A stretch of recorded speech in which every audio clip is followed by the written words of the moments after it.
Shalom, selamat pagi semua saudara-saudara sidang jemaat umat Tuhan yang dikasihi dan diberkati dimanapun saudara berada pada pagi hari ini. Kita berjumpa lagi dalam doa pagi GPDI Budi Mulia. Puji Tuhan, saya percaya saudara semua sehat pagi hari ini. Sebelum kita membaca firman Allah, mari kita berdoa. Segala puji dan syukur ya Tuhan kami kembalikan kepadamu pada pagi hari ini. Di pagi hari ini kembali kami boleh menghirup udara yang segar, kami bangun dengan tubuh yang sehat, semua ini karena kebaikan dan kemurahan Tuhan. Bapa, sebelum kami masuk di hari yang baru ini, melakukan aktivitas kami mau datang Tuhan, sediakan waktu dan hati kami untuk Engkau, untuk firman-Mu, dan untuk Roh Kudus yang akan menjamah kami. Urapi kami semua Bapa, sehingga firman Allah yang kami baca, kami dengar di pagi hari ini boleh menjadi rema dalam kehidupan kami, terutama di sepanjang hari ini. Berfirmanlah Engkau Tuhan dalam nama Yesus. Haleluya. Amin. Puji Tuhan. Mari saudara kita membuka dalam kitab Roma, ya. Kitab Roma pasalnya yang ke-12. Roma 12 kita akan membaca ayatnya yang ke-12. Jadi 12. Haleluya. Demikian bunyi firman Tuhan. Ayat 12 ya. Bersukacitalah dalam pengharapan, sabarlah dalam kesesakan, dan bertekunlah dalam doa. Sekali lagi, bersukacitalah dalam pengharapan, sabarlah dalam kesesakan, bertekunlah dalam doa. Haleluya. 3 faktor, 3 hal, 3 saya katakan saudara-saudara, hal yang sangat penting dalam kehidupan gereja Tuhan ketika menghadapi persoalan dan permasalahan. Ketika dalam tekanan, ketika sedang menghadapi badai dan pencobaan. Saudara, firman Allah katakan hari-hari terakhir menjelang kedatangan Tuhan, kita akan masuk pada masa-masa yang sukar. Kesukaran itu terjadi dalam segala lini. Kesukaran persoalan itu terjadi dalam segala aspek kehidupan, baik ekonomi, keamanan, ya, kesehatan juga. Firman Allah mencatat, saudara-saudara, akhir zaman akan muncul penyakit-penyakit yang sulit untuk disembuhkan. Jadi kita berada pada masa-masa yang sukar. Nah, saudara-saudara, dari ayat yang kita baca, Paulus katakan, hendaklah ketiga hal ini, ketiga elemen ini dalam kehidupan kekristenan, dalam kehidupan gereja Tuhan, orang percaya, anak Tuhan, hamba Tuhan, pelayan Tuhan. Dia katakan bersukacitalah dalam pengharapan. Bersukacitalah. Pertama, bersukacita. Saudara, tentu tidak mudah. Tidak gampang, saudara-saudara. Tidak semudah kita mengucapkan, tidak segampang kita mengucapkan bersukacitalah. Bahkan termasuk siapapun dia, termasuk saya mungkin. Hamba Tuhan, bisa khotbah, bisa ngajar. Tapi ketika mempraktekkan atau dihadapkan dengan kenyataan yang sebenarnya, tentu tidak mudah. Tetapi ini seharusnya menjadi corak, menjadi ciri kehidupan gereja Tuhan di akhir zaman. Untuk menjadi saksi, untuk menjadi terang, kita harus wujud nyatakan kehidupan ini. Kita harus wujud nyatakan, saudara-saudara, gaya ini, style ini harus kita buktikan kepada dunia. Tanpa kita membuktikan ini, tidak mungkin kita menjadi saksi. Tanpa kita membuktikan ketiga hal ini, tidak mungkin kita bisa memenangkan orang-orang di sekitar kita. Sebab saudara-saudara, mereka akan katakan, lu juga begitu, kamu juga gak bisa. Tetapi saya mau katakan saudara-saudara, dalam keadaan apapun, orang percaya harus mampu menunjukkan dan membuktikan ini. Nah, saudara, siapapun dia, manusia itu tidak akan bisa.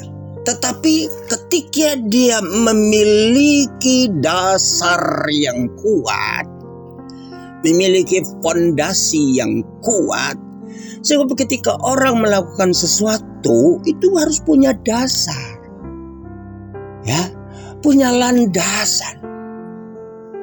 Nah, saya mau katakan saudara-saudara, ketika kita mengaku kita orang beriman, orang yang percaya, mengatakan Yesus dahsyat, Yesus ajaib, Yesus sanggup, harus kita buktikan, harus kita nyatakan.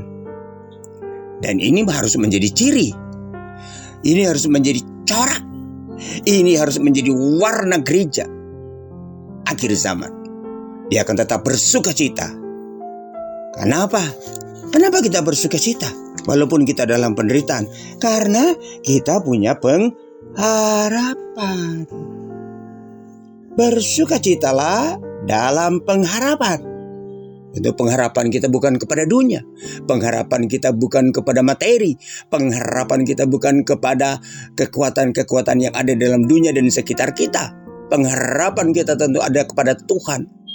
Mazmur 121 ayat 1 dikatakan, Daud katakan, ketika aku melayangkan pandanganku ke gunung-gunung, dari mana akan datang pertolongan? Pertolongan kita datangnya dari Tuhan. Karena kita punya pengharapan kepada Tuhan, kita akan bersukacita. Karena apa? Kita memiliki keyakinan kesukaran penderitaan yang kita alami hanyalah sementara. Kita punya pengharapan. Nah, kenapa saya katakan ia harus menjadi corak, harus menjadi dasar? Karena kita punya dasar yang kuat. Kita baca ayat yang tidak asing bagi kita, seringkali kita baca. Ibrani pasal 11 ayat 1. Ibrani 11 ayat 1 dikatakan, iman adalah dasar dari segala sesuatu yang kita harapkan dan bukti dari segala sesuatu yang tidak kita lihat. Iman ini adalah sesuatu yang tidak kelihatan.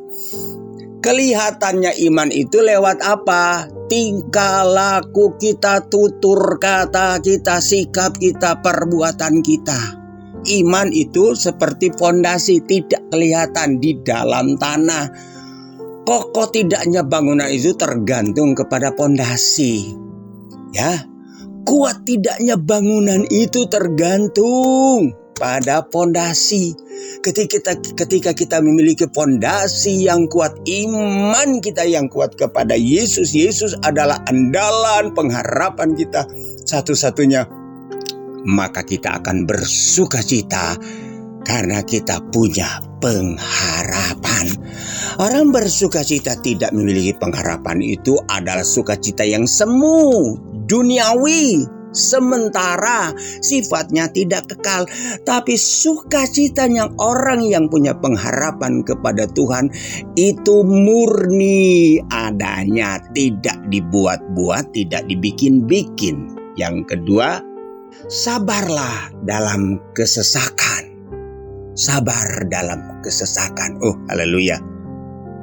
Tokoh-tokoh iman dalam Alkitab, mereka dikatakan sebagai tokoh-tokoh iman bukan tanpa persoalan, bukan tanpa kesulitan, bukan tanpa mengalami kesesakan. Oh, mereka mengalami kesesakan. Ya, Musa mengalami kesesakan. Elia dan Elisa mengalami kesesakan. Abraham mengalami kesesakan. Siapa tokoh iman dalam Alkitab yang tidak mengalami kesesakan? Tapi karena mereka punya iman, mereka selalu keluar sebagai pemenang. Mereka selalu memenangkan setiap persoalan-permasalahan. Mereka selalu memenangkan setiap peperangan. Marilah kita sebagai orang percaya, kita memenangkan peperangan-peperangan rohani di akhir-akhir ini. Karena kita punya dasar yang kuat, iman.